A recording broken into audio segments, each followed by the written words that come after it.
এই অঞ্চলৰ জীয়ৰীবোৰ তেওঁলোকে ডাঙৰ হৈ ডক্টৰ হওক, ভাল নাৰ্ছ হওক। আমাৰ সংকল্প কি অসমৰ ভিতৰত কয়লা সিন্ডিকেট নহয়, আমাৰ অসমৰ ভিতৰত এটা খেলৰ এটা আন্দোলন হওক, এটা কৃষিৰ আন্দোলন হওক, এটা সাংস্কৃতিক জগতৰ আন্দোলন হওক। আমি বিচাৰো যে বিজেপি দলৰ নেতা বিদেশত যোৱাতকৈ আমাৰ মেধাৱী যুৱক যুৱতীসকল তেওঁলোকৰ আমাৰ বড়ো আজিও সেই একে আদৰ্শলৈ আমি আপোনালোকৰ মাজত আহিবলৈ বিচাৰিছো। আৰু সেইকাৰণে ৰাইজে কৈছে যে বহুত হল বিজেপি দলৰ অপপ্ৰচাৰ, বহুত হল বিজেপি দলৰ হিংসা আৰু ঘৃণাৰ ৰাজনীতি, আমাক লাগে।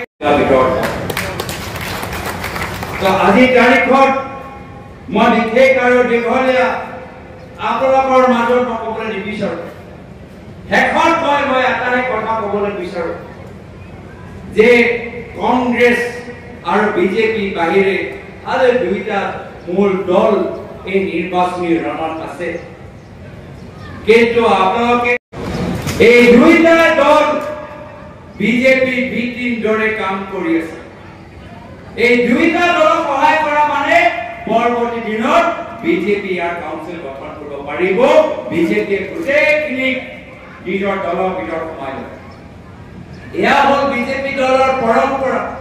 যদি নিৰাপত্তা লাগে, যদি পৰিৱৰ্তন লাগে, যদি আগন্তুক দিনৰ উন্নয়নৰ প্ৰগতি লাগে, তেতিয়া একমাত্ৰ আপোনালোকে ভাবি লওক বিধানসভাত এই অঞ্চলৰ জীয়ৰীবোৰ তেওঁলোকে ডাঙৰ হৈ ডক্টৰ হওক, ভাল নাৰ্ছ হওক।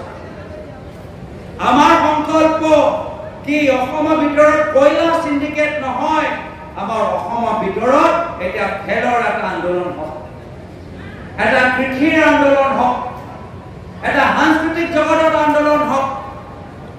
আমি বিচাৰো যে বিজেপি দলৰ নেতা বিদেশত যোৱাতকৈ আমাৰ মেধাৱী যুৱক যুৱতীসকল তেওঁলোকৰ আমাৰ বড়ো